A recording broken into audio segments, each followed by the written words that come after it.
Se pravi, pozdravljeni vsi na predstavitvi nedavno izšle knjige Bernarda Herberta Sutzza z naslovom Muren, igre, življenje in utopija, ki jo je izdala založba Sofia. Se pravi, spremno besedo v knjigi in strokovni pregled knjige je prispeval dr. Lev Kreft, ki je danes z nami na Slovenskem pionir filozofije športa, sicer pa dolgoletni predavatelj na Filozofski fakulteti v Ljubljani, ukvarja pa se predvsem z estetiko. V pogovoru se nam bosta pridružila tudi doktorica Olga Markič, ki predava logiko na Filozofskem oddelku Univerze v Ljubljani, ter gospod dr. Jernej Pisk, ki je pravzaprav tudi doktoriral iz tematike filozofije športa, drugače pa poučuje filozofijo in šport na gimnaziji. Zdaj, zadevo smo si zamislili kot pogovor. Javljamo se neposredno tako preko YouTubea kot preko Zooma.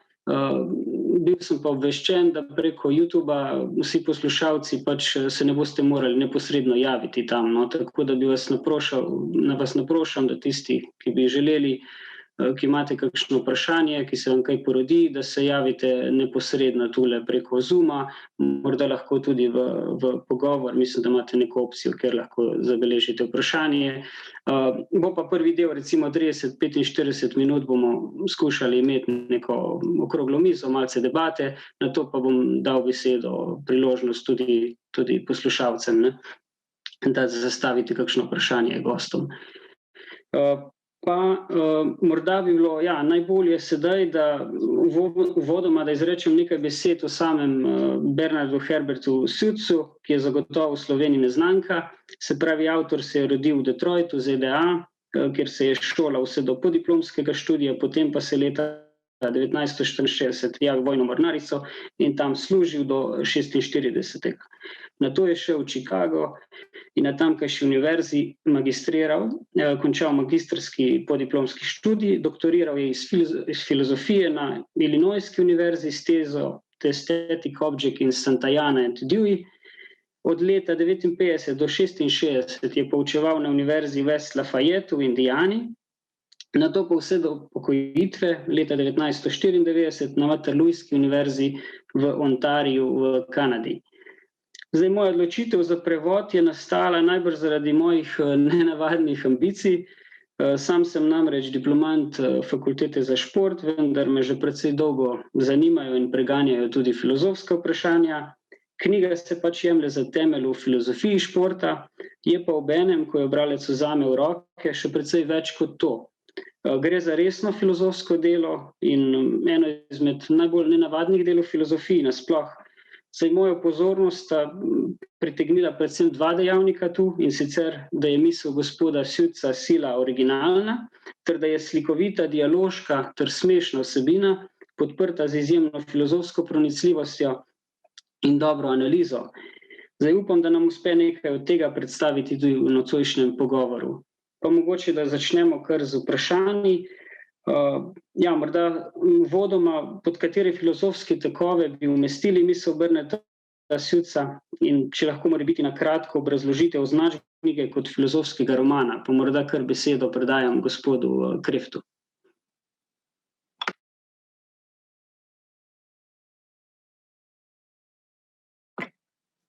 Gospod Kreft, samo mikrofon vključite. Hvala za to in hvala tudi za možnost, da predstavimo knjigo, ki je že dolgo manjkala v slovenskih razpravah o športu, kajti to je tista temeljna literatura Bernard Suzz, iz katere pravzaprav izhajajo filozofi športa in filozofinje športa danes vse povsod po svetu.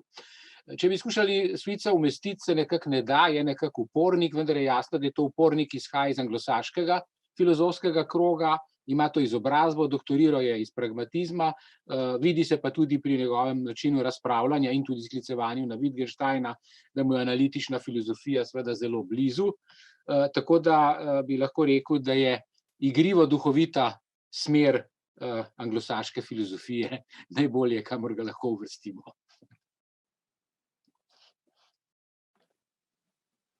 Dobro, hvala. Bi morda vprašanje za gospo Markičevo. Zdaj, kot je gospod Kreft omenil, je knjiga prepredena z uporabo analitične filozofske tradicije, kar je jasno, je pač zelo slikovita, zelo slikovitega sloga. Tako da me zanima morda, v čem vi vidite, kako ste brali knjigo, kako vidite to Suitsovo oziroma morda to njegovo. Hvala, tudi z moje strani. Se mi zdi res odlično, da imamo prevod v slovenščini. Jaz sem to knjigo že zelo dolgo nazaj prebrala v angleščini, ko še ni bilo tega druge izdaje, ki je potem nekako Suitsa postavila v osredje ne samo v filozofiji športa, ampak tudi sicer, zato ker je Furka napisal spremno besedo, v kateri je pač, o čemer se bomo verjetno še dotaknili, poudaril tudi te širše etične in utopične vidike.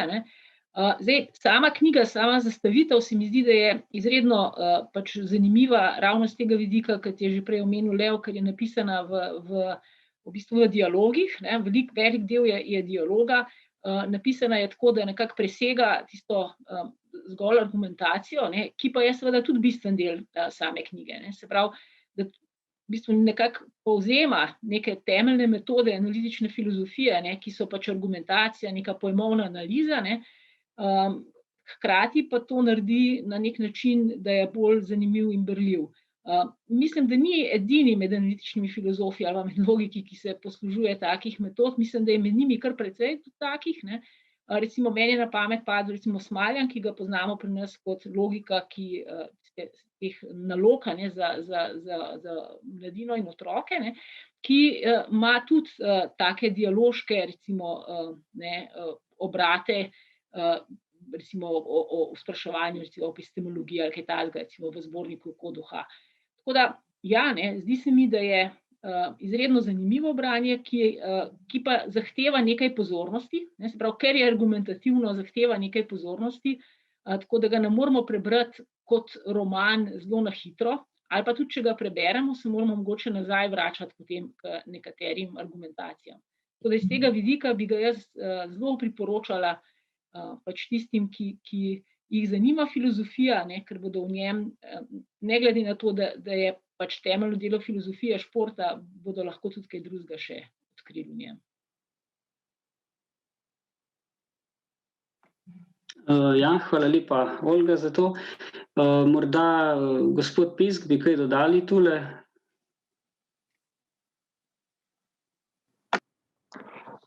Mislim, da je to res temeljno delo ne samo za filozofijo športa, mislim, da tudi za samo pojmovanje igre in pa tudi za same pedagoge, v bistvu, ki se ukvarjajo z igro, posebej tudi za mlade. Tako da mislim, da tukaj na tem področju bo knjiga zanimiva tudi za širšo pedagoško srenjo, ne samo za filozofsko, namreč takega poglobljene analize igre, ki jo pogosto zreduciramo na nekaj otroškega, nekaj neresnega, pač tukaj v slovenščini nismo mogli prebrati v slovenščini. Tako da mislim, da tukaj ima knjiga še lahko upravlja še veliko dobrega. Prav gotovo, se strinjam. Zdaj morda bi vseeno šli mogoče malce globlje v to, v Suitsovo zamisel, ne same igre, ampak recimo tudi odpre samo knjigo, nekako na način, da oporeka Wittgensteinu, pa bi morda zastavil naslednje vprašanje vsem trem. Se pravi, Thomas Furka, ste ga že omenili, ki je v bistvu pisec spremne besede v angleške izdaje, vsaj zadnje, kakor sem videl, pravi, da je knjiga ena izmed najboljših konceptualnih analiz, kar jih pozna. Zdaj, kako bi recimo opredelili Suitsov projekt in kako se, če sploh, morda razlikuje od določenih filozofij, ki ne vidijo plodnosti v definiranju česarkoli, denimo lingvistične filozofije, ki temelji na poznem Wittgensteinu, kot vemo, ali pa morda marksizma, pa morda, če bi kar gospod Kreft vi začeli, morda kaj v zvezi s tem. To se pravzaprav naučili iz razprav, ki so prihajale iz seveda drugega Wittgensteinovega traktata, filozofskega preiskovanja, naučili, da iz definicije ne izvemo nič novega. To je tisto, kar je bil poprečen splošen izplen iz tega, ki seveda ni točen, ne. Ampak to, da se definicije zavržejo in opustijo, je bilo splošno sprejeto stališče tudi v filozofiji. Torej v tem smislu, da ne prinašajo nič novega, se pravi, da samo uredijo tisto, kar že vemo. Da se pa nekaterih pojmov, ki jih uporabljamo, ne da definirati, je pa seveda stvar, proti kateri ni samo Bernard Suitz v tej knjigi, konkretno na Wittgensteina se naslovil, ki da ni niti poskusil definirati iger, ne, samo ugotovil je, da se jih ne da. To je storil tudi Arthur Danto na malce drugačen način. Če pravi Suitz skozi Murna, seveda, da se do definicije da priti in jo potem tudi zapiše, jaz bi jo prebral, zato ker naši poslušalke in poslušalci morda tega glavnega dosežka te knjige po vpliva pač ta definicija niso prebrali, ne. To se pravi, igrati igro pomeni ukvarjati se z dejavnostjo, ki stremi k temu, da se doseže neko določeno stanje stvari zgolj sredstvi, ki jih dovoljujejo pravila, in kjer pravila prepoveduje uporabo učinkovitejših sredstev namesto manj učinkovitih, in kjer se pravila sprejme ravno zato, ker omogočajo takšno dejavnost. Zdaj, to se sliši malce zapleteno, knjiga to seveda natančno razloži, ampak bistvo te definicije po eni plati je, da si v športu in igrah nasploh dajemo ovire, ki bi bile sicer nepotrebne. Če hočemo priti od točke A do B, ne gremo pri igrah po najlažji, ampak po težji poti, ker to naredi stvar zanimivo. In drugi pomemben vidik je ta zaključek, da ravno zaradi tega se želimo igrati, to se pravi, to je ta ludična usmeritev človeka. Če Aristotel pravi, da smo bitja sprenevedanja, pravi Suitz, da smo bitja, ki rada igrajo igre. Arthur Danto je pa ugotovil, da je umetnost samo sebe definirala z gesto Andyja Warhola, torej z njegovo izbiro navadnih stvari, navadnega blaga za predmet umetniškega upodabljanja oziroma za reprezentiranje. In tu ta sama definicija umetnosti naj bi pokazala, da biti umetniško delo, biti umetnost, ni nič, kar bi bilo povezano z tistim, kar se da zaznati. Je nekaj nezaznavnega. Kajti vse, kar je zaznavno, je prisotno tudi, če vzamemo recimo Coca-Colo, ki jo upodablja Andy Warhol, prisotno tudi v navadni steklenici Coca-Cole, pa ta ni umetniško delo, se pravi umetniško delo zaradi nečesar, česar se ne da zaznati z očesom. In je to pravzaprav definicija, ki pol sledi do konca svojega življenja. Se pravi, sta se dva uprla in ta Suitzov upor je vsekakor ne samo zaradi filozofije športa ali filozofije iger zanimiv, ampak mislim, da je tudi sicer zanimiv dodatek k pogledom Ludvika Wittgensteina. Gotovo pa Olča o tem svoje mnenje. Ja, se strinjam, ne. Zato, ker mislim, da tudi pač ta Suitzova kritika o tem, da Wittgenstein ni šel dovolj globoko, ne, in da je treba pač, je pač kaže na to, ne, da v bistvu tudi ta projekt, da poiščeš neko definicijo, se ne konča tam, kjer si, ampak moraš grebsti, ne, in potem mogoče lahko najdeš nekaj, kar bo boljše, ne. Drugače se mi pa zdi tudi to, ne, da je seveda treba, kar tudi Lev v spremni besedi pač poudari, ne, kar jaz tudi vedno nekako poudarjam, kadar pač slavimo to, da je šel bolj globoko in je potem našel definicijo, ne, da seveda je odgovoril samo na del, ne, zato ker tukaj je treba tudi vedeti, da tako v slovenščini kot v angleščini imamo igro, ne, špil, ki jo je pač obravnaval Wittgenstein, za katero je rekel, da pač, ne, je to pač družinski pojem, ki pač ima samo neka prekrivanja, ne pa pač nečesa, kar bi bilo univerzalno za vse, zato ker je pod igro pač res zelo raznovrstne igre lahko uvrstil, ne, se pravi od igro pretvarjanja otrok do gledališke igre, do recimo igre, kot so šah, brič ali pa športne igre, ne. Tako da Suitz se je tukaj omejil in v bistvu njegova definicija je na game, ne, to, kar je lahko igra z izidom ali pa kar včasih rečejo tekmovalna igra, ne. To se pravi, da tukaj je seveda stvari omejil, ne, in je s tem bila njegova naloga bistveno lažja, kot pa ne, je bila tista, ki jo je pač postavil Wittgenstein. Tako da, ja, ne, z tega vidika čisto same opredelitve, ne, se mi zdi, da daje nek optimizem v to smer, da nikoli, ne, kar on pač eksplicitno reče, nikoli ne smeš obupati, ne, se pravi, iskati moraš naprej. In to se mi zdi, da je tudi ena od sporočil knjige, ne, kot rečeno, se bomo verjetno utopije pa tega potem še dotaknili, ampak tudi tukaj, ko govori recimo o paradoksih, ne, tudi ravno tako, ne, recimo ves ta, in te se mi zdi tudi neka podobnost s Smajlanom, ne, ves ta to grozo tega, da smo nekje prišli do nekih paradoksov, nekih nekonsistentnosti, ne, obrne v bistvu v to in reče, ja, to so ravno tiste zanimive situacije, ki nam dajo misliti naprej, in ravno tako tudi paradoksi v bistvu sprožajo, da je treba nekako poiskati mogoče neke nove teorije, nove pristope, ne. Tako da z enega vidika bi lahko pač gledali ta njegov zapis in ta njegov poskus kot pač ne se predati, ne. Treba je greti še globlje, čuditi se in greti še globlje, kar se mi zdi, da je pač tudi ena od temeljnih opredelitev filozofije.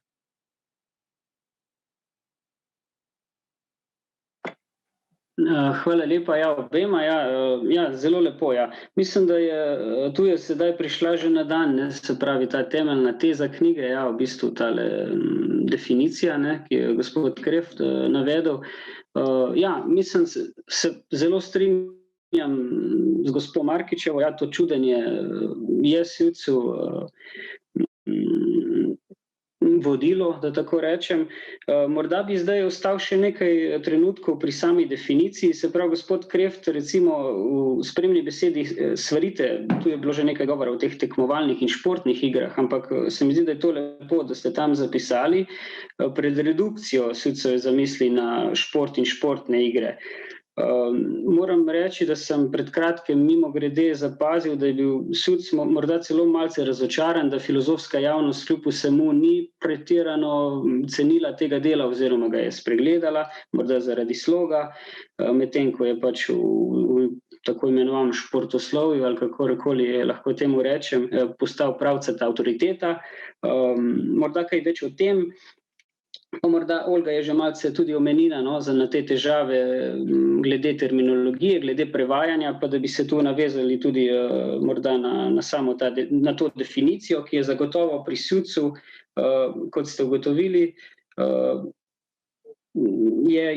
je ožja, ne gre za igranje kot tako, oziroma neko igračkanje, ki bi ga lahko prevajal, ampak gre za igranje iger, ampak gre za igranje iger z izidom, no, kot prevajamo. Tako da morda gospod Kreft kaj več glede tega prevajanja oziroma glede teh zagat, no, glede definicije. Ja, zdaj to sta dve vprašanji, si bova malo Zolčo razdelila verjetno, ne.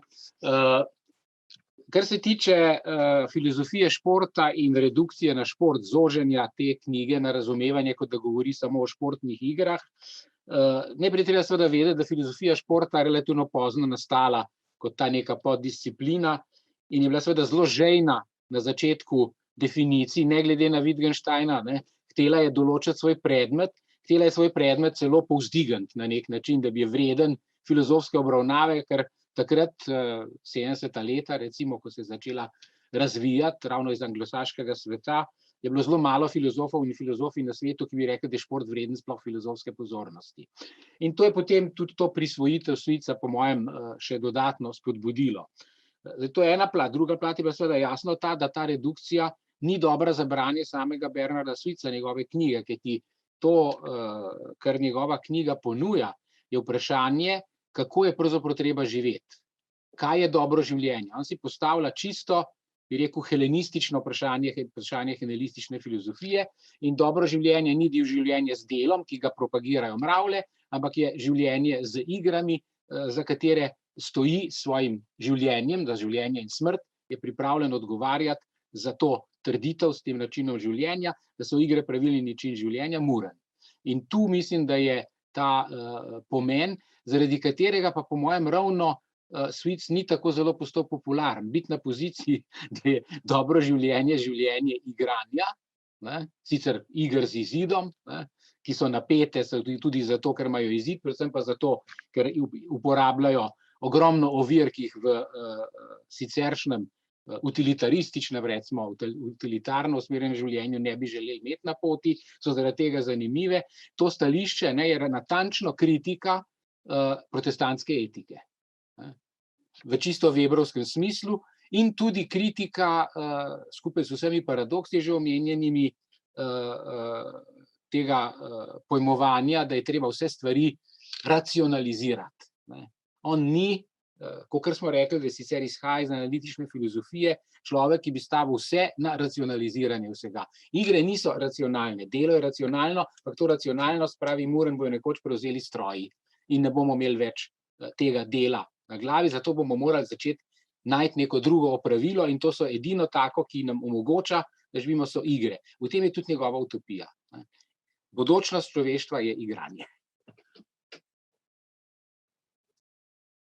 Ja, mogoče, če tukaj pač samo nadaljujem, v tem smislu, da zdaj ravno to, da imajo igre, nimajo nekega, vsaj take igre, kot jih je on dal, te, ki so utopiji, ki so vredne igranja, se pravi, kjer se igramo jih, imajo cilj same v sebi, so avtotelične in niso instrumentalne, se pravi, ne gre za to, kar počnemo v življenju, ker delamo nekaj za to, da bomo zaslužili denar, da bomo potem lahko nekam šli.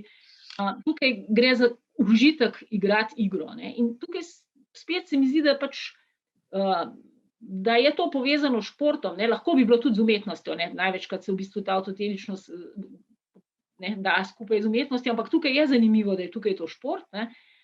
Če je kdo pač športnik in če je igral recimo kakšne igre, ve, da je to res poseben užitek, da si takrat popolnoma prevzet, si samo v tisti igri in v bistvu ne misliš na nič drugega okrog.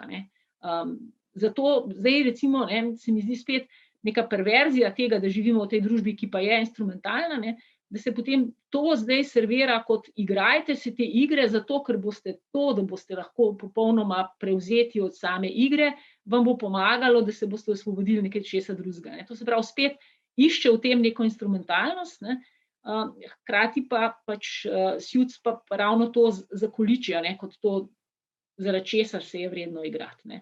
In zdaj, tudi če pogledamo spet, če gremo, se pravi, Suits je skozi na tem, da nas malo veže, malo pademo čisto v to utopijo, malo se pa potegnemo ven, pa gledamo šport kot nekaj, kar je nekaj posebnega, kar je sicer del našega življenja, pa je kljub vsemu pa ima neke te značilnosti in se lahko nekako vrnemo v njega. In kar je pač mislim, kar je zelo pomembno, se mi zdi, za to je, da prostovoljno sprejmeš ta konstitutivna pravila.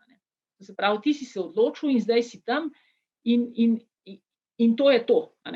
In seveda, ob tem, kako pač igramo in če imamo res to utopično dimenzijo, se seveda potem tudi postavlja vprašanje, ali so recimo, ali opis igre, kot ga je podal Suits, lahko recimo velja samo za recimo amatersko igranje, ali v kakšnem odnosu je zdaj tukaj profesionalni šport. In se mi zdi tudi, na prvo žogo bi rekel, seveda, profesionalni športniki pač igrajo neke igre za to, da zaslužijo, da se preživljajo. Ampak hkrati, kadarkoli poslušamo, recimo nogometaše, košarkarje, bodo vedno rekli, da oni igrajo z užitka, da če ne bi igrali z užitka, ne bi igrali. To se pravi, da v bistvu, in tudi on v knjigi sami, v bistvu ne da tega tako ostro stran, se pravi, priznava tudi profesionalnim športnikom, da igrajo igro. Se pravi, ta igra nas potegne. In to se mi zdi kar zelo pomembno za pač to, da lahko vsaj v nekih elementih užijamo to res igranje in igrivost. Mogoče samo še za zaključek, da Suits sam, seveda, kakor je pač to res temeljno delo tudi v filozofiji športa in je bilo potem ogromno razprav na to, je tudi zdaj ta redukcija recimo športa samo na te igre z izidom ali pa tekmovalne igre, je seveda že tudi on pokazal, da to ne gre. Imel je en tak tudi dosti tehničen, recimo z Venovimi diagrami podprt članek, kjer je pač opozoril, da imamo lahko tudi nekaj, kar pač rečemo performance, se pravi, kjer imamo opravka z potem sojenjem, tudi spet ima tukaj angleščina, ima spet dva izraza, prav referee, gleda, da se vse odvija po konstitutivnih pravilih, se pravi, da ne prekršimo pravil, ko igramo, recimo, da ne gremo čez out, recimo, žogo. Medtem ko judge, sodnik pri recimo gimnastiki ali pa umetnostnem drsanju pa ocenjuje pač samo izvedbo tega. In to seveda tudi sodi v šport, ampak to ni tekmovalna igra, to ni igra z izidom, v tem smislu, kot jo je opredelil on. Tako da ta njegova analiza je potem sprožila naprej še dosti diskusij ravno okrog teh pojmov, ki so tukaj temeljni. Ja, morda, če se tukaj navežem še na Olgo, pa na te utopične elemente. Zanimivo, seveda šport je nek svet znotraj sveta, nek poseben čas, posebno dogajanje in tako kot je že Olga super povedala, tudi vrhunski športniki, ko igrajo igro, jo igrajo zaradi tisto idealno in seveda, da igrajo zaradi čistega tega, zaradi igre, samo sebi namena, da takrat pozabijo na plačo, pa na vse, kar jih še čaka. In tudi ne nazadnje, ko v tem zadnjem delu govorijo o utopiji, govori tudi, da tesarji delajo tesarjev zaradi igre, ja, pravzaprav je to tudi za tesarje igre znanstveniki, ki so pravzaprav igralci v znanosti. In na koncu tudi nekaj moralnosti na koncu, v tej utopiji tega dobrega, slabega oziroma zla in krivičnosti seveda v utopiji ni. In zanimivo je meni to, kako se to nekako že kaže v športu. V čem? V tem, da samo to športno ravnanje, ta moralnost športa se izenača z samim športnim ravnanjem. Torej, moralno dobro v športu je športno. To je tisti normalni status. Torej, moralno dobro je športno, moralno slabo je nešportno ravnanje. Recimo imamo nešportni prekršek v športu. Torej, da v šport že v bistvu nekako v njem že zaživi ta del te utopije, ko več ni tega zla in krivičnosti, ampak so v bistvu že posebej dobro v samem športu, tudi v sami terminologiji. Potem imamo fair play kot športno ravnanje. Ne govorimo o dobrem, ampak samo že športno ravnanje. Tako da tukaj tudi kaže ta utopična razsežnost, recimo, kot jaz prepoznam športe. Ja, hvala lepa vsem trem. Ja, tu smo zdaj odprli kar nekaj vprašanj, ki se jih dotakne Suc zelo lepo, tudi v svoji knjigi, se pravi tole dilemo med igranjem iger profesionalcev in amaterjev, pa morda zdaj ne bi tega pogrevali. Morda, zdaj kar veliko je bilo govora o utopiji, tako da zdaj v spremni besedi je tudi govora, da je Suc ta utopija pomeni zgolj neko skrajno lego, v katero ga zapelje pač sam ta njegov projekt. In preko igranja iger ne bi bila ta utopija šele umljiva, pa morda bi lahko kaj več o tem. Oziroma morda še tole, tale navedek ob koncu knjige, recimo Muren trdi, da bo v utopiji moralnost, ker pač ne bo nobenih zlih dejanj, ker bo to pač krasni novi svet avtonomnih, psihično in fizično popolnoma zdravih ljudi, ne bo obstajala oziroma bo obstajala samo še tako kot poštena igra, se pravi ta fair play.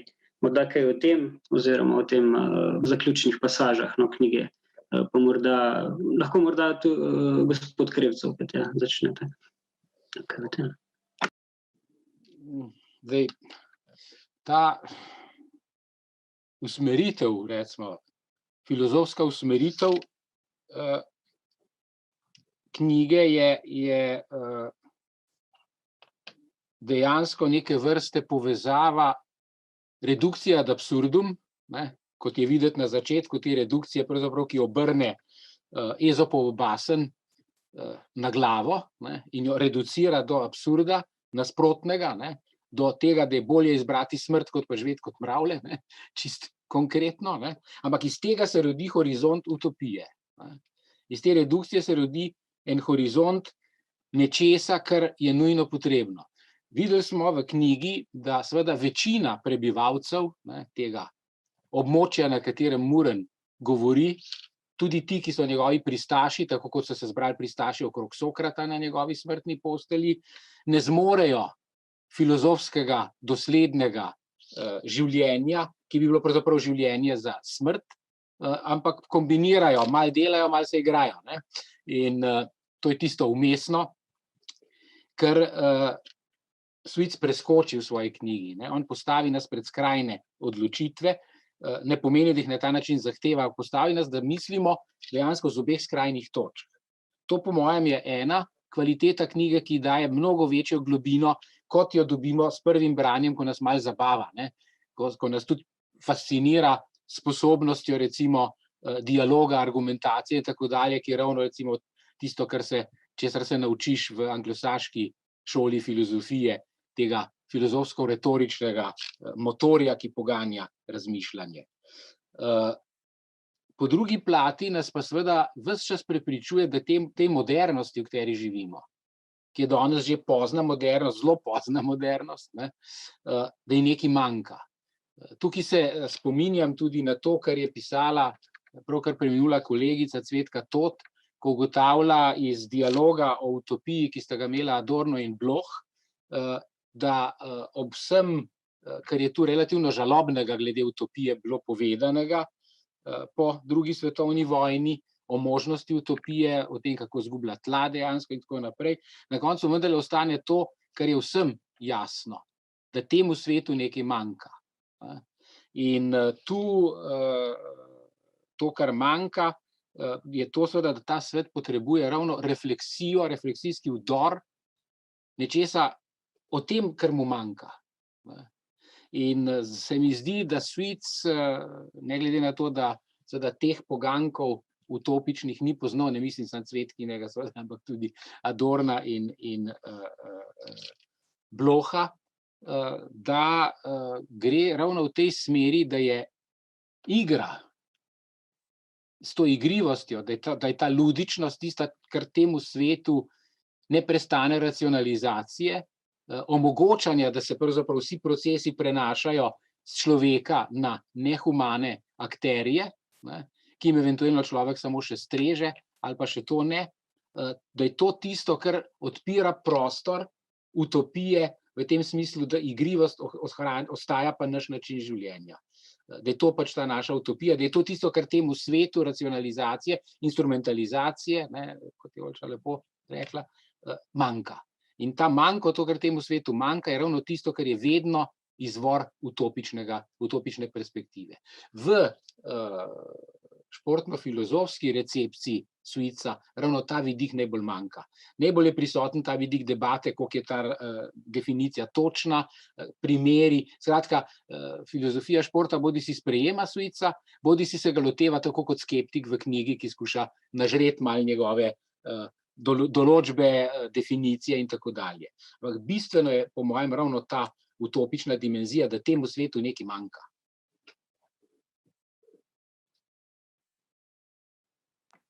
Bi morda ostala dva dodala kaj k temu? Ne. Prav? Meni se zdi, da je to Leo res to, kar se tega tiče, je zelo lepo povedal. Mogoče samo ta igrivost, da tukaj tudi je spet ta igra besed, ki jo imamo. Prav, imamo na eni strani game, imamo pa play. In tudi playfulness, ali kakorkoli pa že rečemo, igrivost po naše. In tukaj se mi zdi, da to je to, kar se je mogoče res tudi v današnji filozofiji športa pač dajalo na stran, zato ker šport je garanje, treba je, v bistvu se spet to ven ponavlja, treba je delati zato, da bomo nekaj dosegali.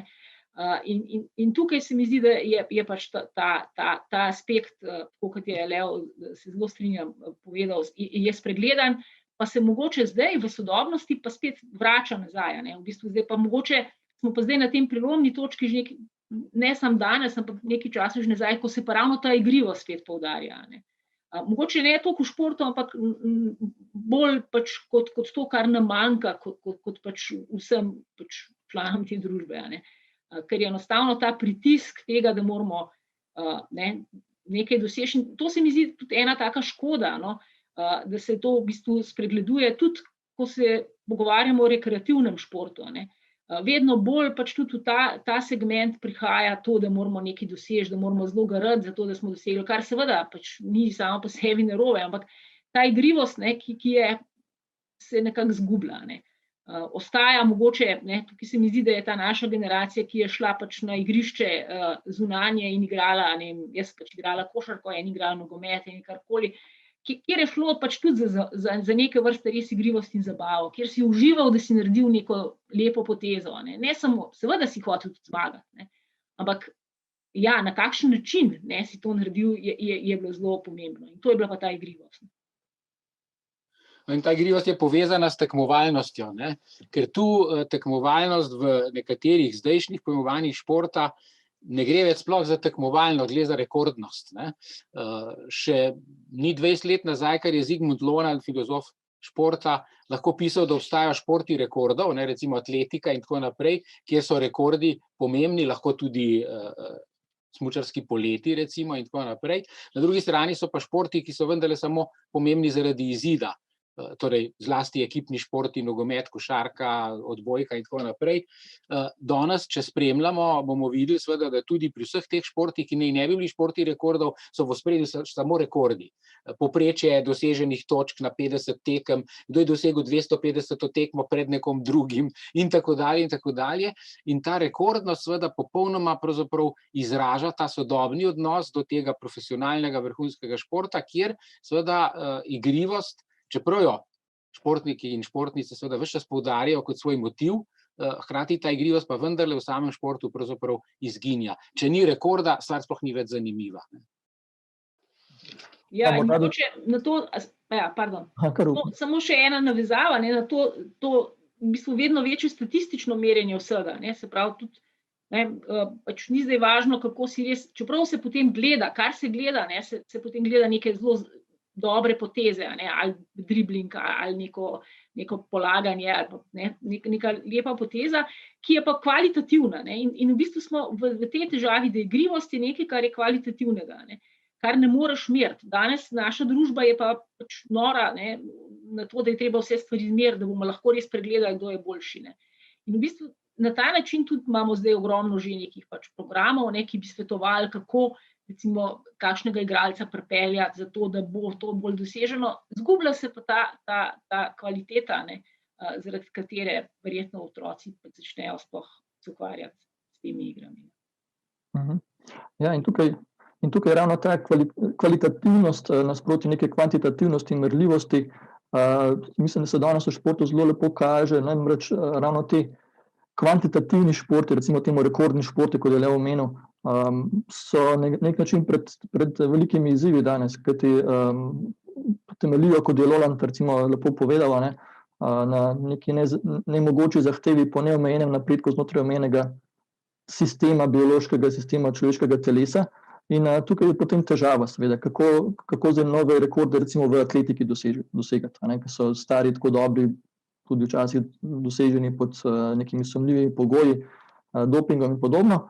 Na drugi strani imamo pa te športne igre, torej te nerekordne športe, in ki pa so tudi rekordi, kolikrat je osvojil lovoriko in tako naprej, ampak ni bistvo, mislim, da ta rekord. In če pogledamo zdaj, kateri rekordi so bolj popularni, so ravno te igre, športi recimo kot igre, recimo nogomet, košarka, razni športi, seveda odvisno od dela sveta.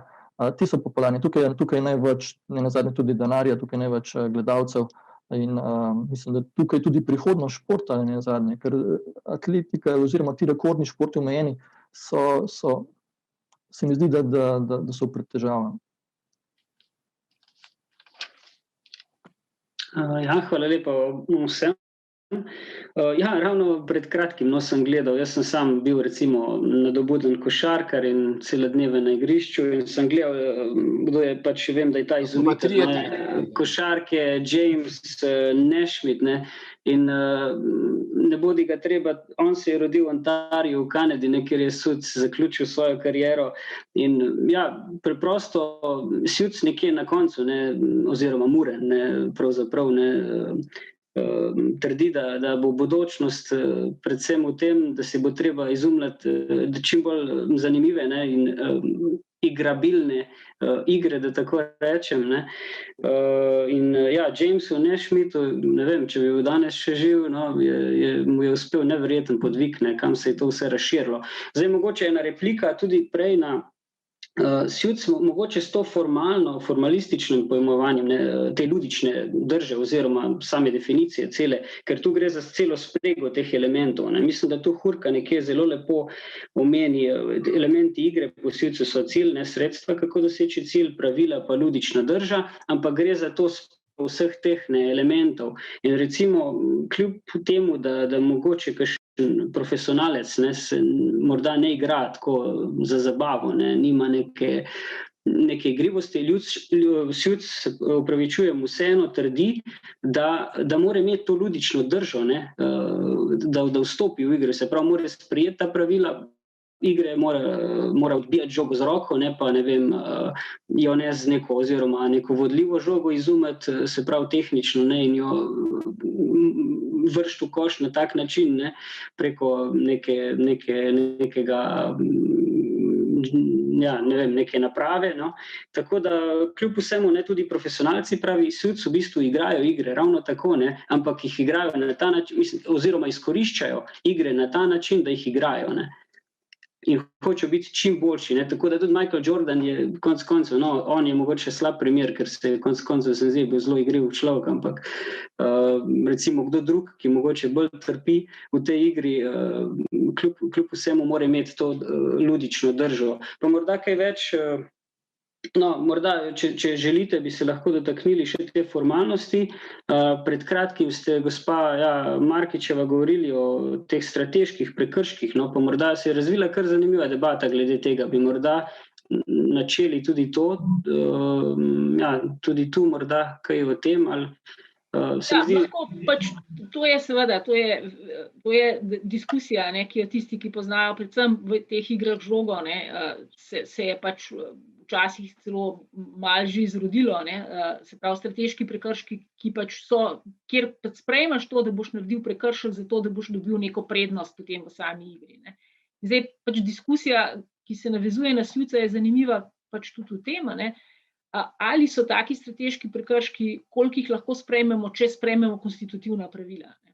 Se pravi, na en način se zdi, da če sprejemaš neko to formalni pristop do igre, potem strateški prekrški nekako ne grejo skozi, ne.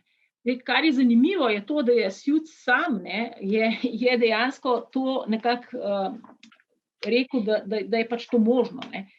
Se pravi, da je, z tega logičnega vidika se bi zdelo to kar neverjetno, ampak on je pač rekel, da so to pravila, ne, prekršku katerih sledi določena kazen, tako da če kršimo taka pravila, ne pomeni, da ne uspemo odigrati igre, niti ni nujno, da je ne uspemo odigrati dobro, kajti včasih je taktično primerno nakopati si takšno kazen, na primer, on reče pri hokeju za voljo prednosti, ki jo s tem pridobimo. Zdaj, pač jaz sem tam na tem srečanju, kjer smo imeli, pač povedala tudi svojo osebno izkušnjo, pač kot igralka košarke, da so mi šli, ne, recimo, ali pa ko sem jaz igrala, še teh taktičnih prekrškov ni bilo toliko, ne, zdaj, če igram za veteranke, pa seveda je to del same igre, ne, kjer so jo potem tudi s pravili pač malo omejili. In meni osebno, ne, se je zdelo, meni ti strateški prekrški so mi pač nekako težko padali, ne. In se mi je zdelo potem zanimivo pogledati, ne, te različne pač filozofsko, ne, kakšne usmeritve grejo v prilog temu, da je to pač nekaj, kar ni sprejemljivo in v kakšnem smislu bi bilo sprejemljivo, ne. In se mi zdi, da Suits, ne, bi vseeno, kljub temu, da je rekel, da je včasih to možno, jaz bi ga vseeno bolj brala, da nekako te strateški prekrški nekako niso, ne, del, ki bi lahko bili. Medtem ko nekatere bolj eksternalistične teorije, ne, bi pa vzele to kot del kulture, del tega, da pač je dobro, da se znajdeš, ne, in recimo, če živimo tukaj, ne, na Balkanu, Sredozemlju, ne, pa so seveda, ne, je bilo to skozi del igre, ki je pa tudi imel neko privlačnost, ne. Tako da tukaj se mi zdi, da je ena taka napetost, no. Se mi pa zdi, da je tukaj mogoče Lev, mogoče malo drugače, lahko na to odgovori, ampak meni se zdi, da Suits nekako, jaz bi ga tako berem, da bi imel težave zares s tem, ne. Čeprav ne popolnoma, ne, tako da spet je tukaj malo v takem paradoksni situaciji. Da, jaz ne bi tukaj nič štefnal po Suitsu, bi pa rekel, da hkrati je res, da so se strateški prekrški so se razmnožili v vrsti športov, hkrati pa to velja, vsaj mi, ki smo vsi igrali košarko, vemo, ne, tudi v nogometu in v košarki je bilo včasih pravilo, lopta može da prođe, človek ne, ne. Ko je stvar prišla prva liga, pa profesionalna in tako naprej, ali pa ko je bil nacionalni naboj, ali pa boj med različnimi sovražniki v istem mestu, ne, potem seveda je igra postala zelo brutalna. Sodobni strateški prekrški so mnogo bolj prefinjeni. Namenjeni so sodniku, da jih takoj vidi, Zelo velika jeza nastane, če ne vidi prekrška sodnik, tako ali ga pa noče videti, ampak skratka niso brutalni. Zelo redko so danes prekrški tako brutalni, kot so bili recimo 50 let nazaj, tudi na kakem svetovnem prvenstvu v nogometu v Angliji, kjer je Styles recimo tolkel po nogah in uničeval igro. Poleg tega so takrat popolnoma onemogočili Peleja na zadnjem prvenstvu, sploh ni mogel igrati. Skratka, tega igrivega brazilskega nogometa ga ni bilo, so ga uničili. Ne. Danes lahko igrata dve moštvi drug proti drugemu, ko eno igra, recimo, v narekovajih brazilsko inačico, drugo pa to računalniško pogruntano onemogočanje igre, recimo kakega Mourinha. Takrat to ni bilo mogoče, ker bi tisti, ki so igrali to strateško igro, recimo, bi polomili noge celi drugi ekipi. Ne. Plus, da je zraven šlo še marsikaj drugega, česar se danes ne da delati, od tistega, da si zmerijo igralca v uho noter, to, na kar je Zidane reagiral pri nogometu, pri košarki je bilo to redno, zlasti centre, ne, da treba onemogočiti tudi tako, da si ga skušal spraviti v depresijo z raznimi pristopi in klepetanjem in tako naprej. Skratka, marsikaj se je dogajalo in trenerji so to pridno učili. Mi, ki smo to kot majhni igrali, tam okrog njih pa gledali te profesionalce, kako trenirajo, smo marsikaj videli in slišali, ker smo pol na tekmah razumeli. Ja. Šport je bil včasih bolj brutalen, kot je danes. Ne. Ja, ampak jaz se strinjam, ampak to so v bistvu prekrški, ki so res taki prekrški. Vsaj v tej filozofiji športa se o strateških prekrških dostikrat govori, predvsem tam, kjer ne skrivaš, da si ga naredil. Ne. Recimo to so bile te košarkarske zadnje minute, ki se pač enih 30 sekund lahko vleče 5 minut, ne, kjer se pravi zanalaš. Prekrški recimo drugače so bili, ko si ti v navalu ne, pač te igralne vneme naredil kakšen prekršek. Ne, in potem sodnik je za to, da to pač sankcionira. Ne. Tukaj pa ti ne v navalu igralne vneme, ne, ampak taktično zanalaš, prekineš igro, ker ti lahko to prinaša koristi. Ne. In tukaj v bistvu na en način, to je zdaj vprašanje, a s tem dejansko tudi lahko mogoče kršiš konstitutivna pravila, če se pač zadržimo samo pri tem. Jaz se to čisto strinjam, da je nekaj narobe, ko se pojavi tak tip razmnoževanja strateških prekrškov. Hkrati pa vendarle ima to tudi drugo plat.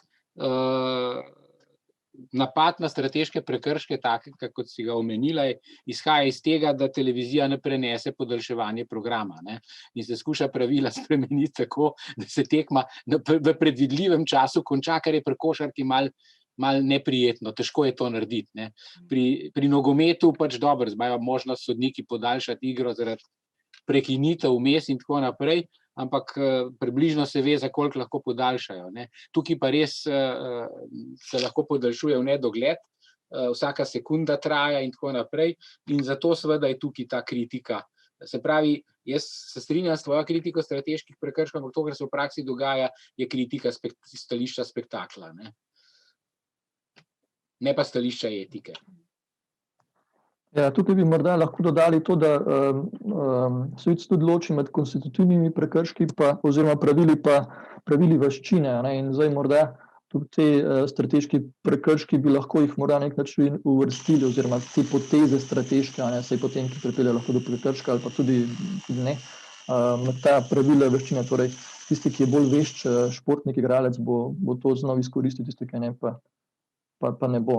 Tako da morda tukaj noter še ena prostor.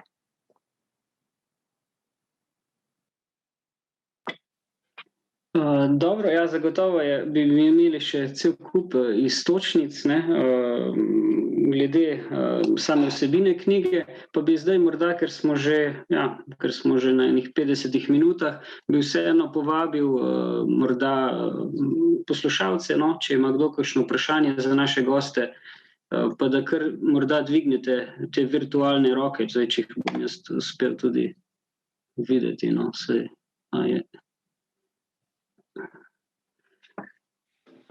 Oziroma, da vpišete kaj v ta pogovor, ki je na voljo, pa morda poprašate. Pa navedite, koga bi radi vprašali, da vemo. Besedo ima gospa Darja. Mislim, da bi jo mogli slišati zdaj, če bi vprašala. No, gospa Darja, kar ja. Edino mikrofon vključite. Aha, ja. Dober dan, dober večer. Ja, naj se predstavim, jaz sem etnologinja, ki delam v Pokrajinskem muzeju in zdaj raziskujem igre z žogo na Goriškem v 50. in 60. letih in bi rada dobila tudi ta filozofski aspekt. Bi vas prosila za zelo osnovno stvar, če mi lahko napišete eno osnovno literaturo, poleg te knjige, mogoče še 4-5 del, ki bi recimo mi pomagale osvetliti ta filozofski pristop, poleg etnološkega, ki je seveda glavni.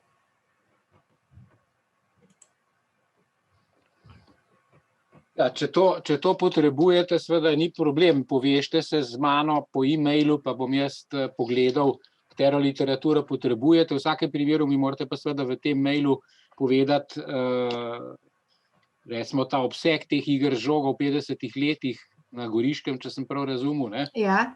Da vam ne bom pošiljal česa, kar bo preveč abstraktno glede na to, kar vi raziskujete. Absolutno. Tweets je pa nekaj, kar vam priporočam, da si preberete, zato, ker boste videli, če drugega ne, zakaj so te igre tako priljubljene, ne? Zakaj tako potegnejo ljudi. Je pa o igrah z žogo, ki so nekaj posebnega znotraj športa, vendarle še več napisanega, ne? Tako da to se da, marsikatero literaturo, Giulianotija in tako naprej se da marsikaj najti, kar vam bo pomagalo pri tem. Ni pa to, kar jaz seveda poznam, ni etnološko gradivo, to je pač filozofija, ne? Ja, sej, absolutno. Sej rada bi šla iz te etnološke in bi rada pridobila še to filozofsko, ker stvari, ki sem jih do zdaj naredila, rabijo še to, kot je rekla tudi gospa Markič, doktor Markič. Ko greš globlje, prideš do stvari, ki hočejo drugi aspekt, ki potrebujejo drugi aspekt pri obravnavi. Tako da, ja, bom vam hvaležna, doktor Kreft, če mi lahko res pošljete neko osnovno literaturo. Vaš mail dobim kje? leo.kreft@guest.arnes.si. Guest.arnes, ja. Hvala, najlepša hvala. Mogoče, če ste še tukaj... Še vas bi vas prosila tudi, ja. Tudi zato, ker mene pač tudi mene se zdijo pač žoga, se mi zdi tako, tako orodje, ki me zelo zanima in me tudi zanima tudi malo z te antropološke ravni, tako da bom tudi vesela, se mi zdi zanimivo, če se nekdo tudi za te stvari zanima z tega konca.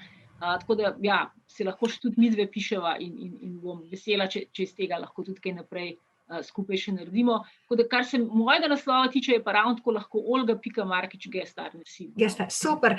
Ja, hvala lepa, zato ker je prav vaj od vas, Kreftom, sem zdaj iz pač svojega vidika doživljala kot popolnoma dva različna v istem polju.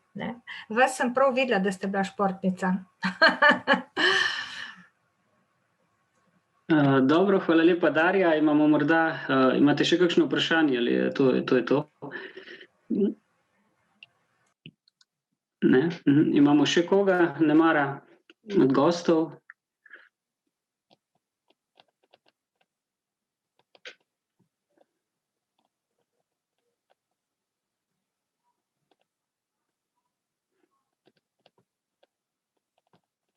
No, kot kaže, ne.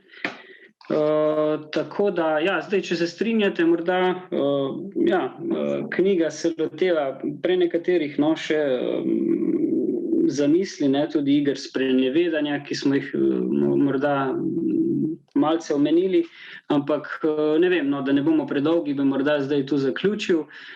Jaz bi se zahvalil pač ZRC SAZU-ju za to, da ste omogočili, da tako lepo predstavimo tole delo. Jaz sem v bistvu moderiral to in sem prevajalec tega dela, no. Bi pa mogoče zaključil s tem, s to mislijo, da gre za Sjucev ta igrivi način in slog, no. Gre za pravcatega Platona, no, za naš ultramoderni čas.